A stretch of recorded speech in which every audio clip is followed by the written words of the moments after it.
औज़ुबिल्लाहि मिनश्शैतानिर्रजीम बिस्मिल्लाहिर्रहमानिर्रहीम अल्लाहुम्मा कुल्ली वलीकल हुज्जत इब्निल हसन सलावातुका अलैहि वला आबाइही फ़ी हाज़िहि स्साअ व फ़ी कुल्ली साअ वलिय्यन व हाफ़िज़न व क़ाइदन व नासिरन व दलीलन व आइनन व हत्ता तुस्किनहु अर्ज़का तौअन व तुमत्तिअहु फ़ीहा तवीला।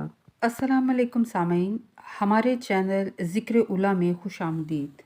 मैं आज आपके सामने इल्लामा लाजपाल हुसैन की तसनीफ़ शराब तहूर से इक़्तिबास पेश कर रही हूँ, जिसका बुनियादी मकसद आपकी खिदमत में ऐसा इल्म पेश करना है जिससे लोगों में ऐसा शऊर बेदार हो कि जिससे शयातीन की चालों, हरबों और गुमराहकुन ख़यालात से बचा जाए।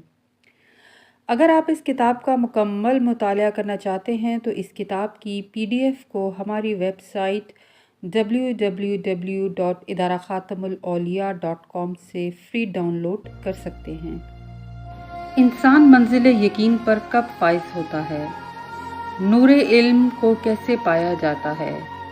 इरफान हक का सबसे बड़ा हिजाब क्या है? बुलंदी से क्या मुराद है? शैतान की कुर्बत और अल्लाह की कुर्बत में क्या फ़र्क है? बुनियाद ईमान क्या है?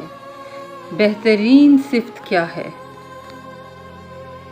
इंसान का शऊर कामिल नहीं होता कि वो हक़ को समझ सके, और इंसान जब तक मुशाहिदात से ना गुज़रे वो मंजिल यकीन पर फाइज नहीं होता। इसीलिए अगर इंसान पर कोई मुसीबत या दुख वारिद हो जाए तो उस मुसीबत की जो कैफियत है जिस पर बीत रही हो वही समझ सकता है। हाँ, अगर दूसरा भी इस तरह के मसाइब से गुजरे तो वो कैफियत को समझ सकता है। इसीलिए करबला के मैदान में अली अकबर की शहादत का जितना दुख हुसैन ने सब्र व शुक्र के साथ सहा है, कोई दूसरा उस दुख को समझ नहीं सकता। जितना भी गिरिया कर लें वो गिरिया इस गम और दुख का मदावा नहीं हो सकता।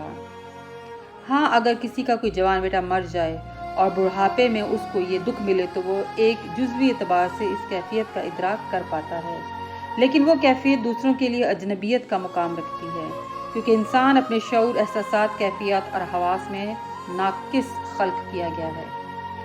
मंजिल इरफान में भी नूर इलाही के नज़ूल का कल्ब में उतरना और निकल जाने वाली कैफियत के इदराक से गाफिल रहता है। यानी बंदा किस कदर गफलत और कसाफत के पर्दों में घिरा हुआ है कि अपने बातिन से बेखबर है, और जो अपने बातिन से बाखबर होना चाहता है वही अमाल खैर और रियाज़ात नफ्स के ज़रिए नूरे इल्म को पाता है, क्योंकि दिलों में हुब्बे दुनिया की हवा व हवस मौजूद होती है, जो इरफान हक का सबसे बड़ा हिजाब है। अगर ये हिजाब चाक हो तो नूर इमाम की तजल्लियात को दिल वसूल करें और समुंदर इरफान इमाम में गुतज़न हो जाएं, तो फिर फना में बका का दर खुल जाता है, बातिन की बंद आँख रोशन हो जाती है। इसीलिए जब हम किसी बुजुर्ग की सोहबत में बैठे तो सबसे पहले साहिबे नज़र आरिफ हमें रिज़्क़ हलाल खाने की नसीहत करता है। रिज़्क़ हलाल या अक्ल हलाल इंसान को गलाज़तों और नफ्स की कसाफतों से पाक करने में इंतहाई मुआविन है, क्योंकि रूहानियत के तालिब को आगाज़ में ये बात बता दी जाती है। बेहतरीन रूहानियत यही है कि हम रिज़्क़ हलाल से तज़कियात नफ्स के ज़रिए अपने नफ्स को पाक करें, क्योंकि पाक नफ्स ही रूह को साहिब परवाज़ बनाता है और रूह बुलंदी की तरफ जाती है, और बुलंदी से मुराद वलायत अली है। और जो फ़ना से बेनियाज होकर बका के मुकाम पर बैठ जाए वो अपने रब के नूर इरफान को पा लेता है। इसीलिए आइमा ताहिरीन की बाकी ईमानदार तीनत आलीन से हमारी अरवाह का ताल्लुक़ और वास्ता है, लिहाजा ये तीनत रूही हमें अपने असल की तरफ ले जाती है जो मुकाम आला है। इसी तीनत नूरानी में पाने का कमाल मौजूद है। रसूल करीम सल्लल्लाहु अलैहि वसल्लम फरमाते हैं, शैतान आदमी से एक तरह का रिश्ता रखता है और अल्लाह का भी इंसान से राब्ता रहता है। शैतान की कुर्बत बदी, बुराई और हक़ का इनकार और तकज़ीब है, और अल्लाह की कुर्बत खूबी, नेकी और हक़ की गवाही और तस्दीक है। जो शख्स अपने अंदर ये कैफियत महसूस करे तो जान ले कि ये अल्लाह की जानिब से है, लिहाजा उसका शुक्रिया अदा करे, और जो फ़र्द बुराई के हालात अपने में देखे वो फ़र्द शैतान से अल्लाह की पनाह तलब करे। इसीलिए कुरान मुक़द्दस में सब्र से इस्ताअनत मांगी गई है, क्योंकि सब्र बुनियाद ईमान है। इमाम अली अलैहिस्सलाम फरमाते हैं कि ज़मीन से चिमटे रहो, बलियात पर सब्र करो और अपने हाथों और ज़बान की ख्वाहिश को हरकत ना दो। इस हुक्म के अंदर असले ईमान की बुनियाद सब्र है। اسی طرح فقر کی اصل بھی صبر ہے۔ زمانہ آخر میں ایسی کٹھن آزمائش شیطان نے انسان کے لیے پیدا کی ہے کہ ایسے میں بہترین صفت صبر ہے۔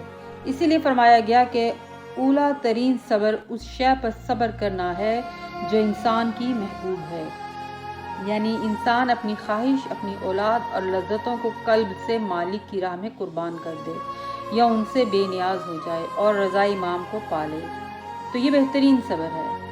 بندہ عبد جب معبود کی معرفت کی طرف بڑھتا ہے تو صبر و تحمل سے سرزمین نفس میں طہارت کا بیج اگا کر اس کو پاک و زرخیز کر دیتا ہے، کیونکہ معرفت میں مشاہدہ ہوتا ہے۔ اسی لیے صاحب معرفت عارف بعد از مشاہدہ خاموش ہو جاتا ہے، اور جب یہ خاموشی مستی و بے نیازی کی طرف جاتی ہے تو بندہ قرب امام کی مستی میں اپنی عقل کو کامل پاتا ہے اور حق کے مقام و مرتبے کی علم سے زیادہ اپنی نگاہ عرفان سے آگاہی پاتا ہے، تو اپنے باطن میں اسرار خودی کا انکشاف ایسا پختہ ہوتا ہے کہ جو جستجو امام کے وصل کی طرف لے کر جاتی ہے، جو در حقیقت طینت نورانیہ علیین ہے۔ اسی لیے اسرار خودی اس طینت علیین کی طرف بازگشت کا نام ہے، کیونکہ اصل کی پہچان دین کا باطن ہے اور حقیقت دین نور امام کا ظاہر ہے۔